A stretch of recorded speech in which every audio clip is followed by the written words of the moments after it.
Good morning and welcome to our monthly house view. Let's start with the big picture.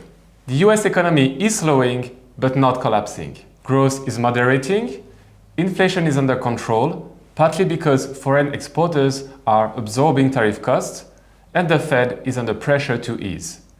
It's a fragile balance, but it's holding for now. Exactly. The latest job reports shows resilience, especially in the public sector, but private hiring is clearly losing steam. And with inflation staying contained, the Fed has room to maneuver. That's why markets are already pricing in a rate cut in September. In the US, the fiscal picture is worrying though. The US debt ceiling was raised again by 5 trillion, and we are looking at an additional 3.4 trillion in debt in the next decade. Yes, and let's not forget about the US dollar. So despite resilient US data, the greenback is under pressure. Structural concerns about US debt, political interference in monetary policy, and increased hedging by foreign investors are all waiting on it. And yet, equity markets are rallying.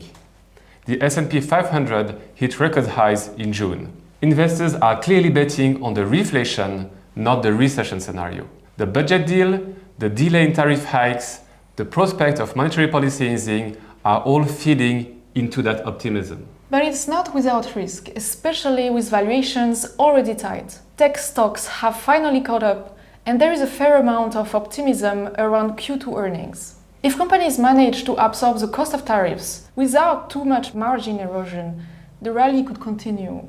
But if earnings disappoint, especially in more cyclical sectors, we could see a market correction.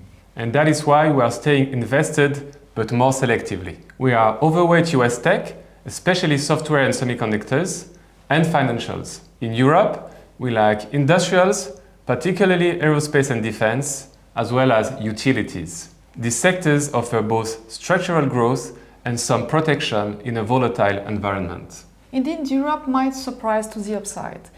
Germany's fiscal stimulus plan focus on infrastructure, energy transition and defense. It could lift German growth above 1.5% in 2026.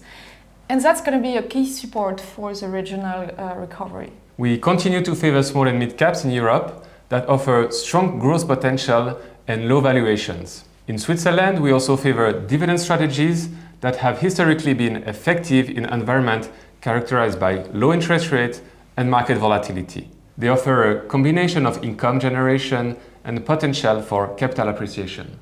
Yeah, exactly. The S&P cut its policy rate to 0% and reintroduced a negative interest rate on excess reserve of minus 0.25%. So that's a signal they are trying to stimulate lending, but they are cautious about going too far. Given the low yield environment, we have also reduced our Swiss bond exposure and shifted toward real estate and alternatives which offer better return potential. We have also reduced dollar exposure in Swiss franc portfolios accordingly. So to wrap it up, the outlook is constructive but fragile. We are not chasing the rally, but navigating it with a selective approach. Thank you for tuning in and have a great summer and see you next month.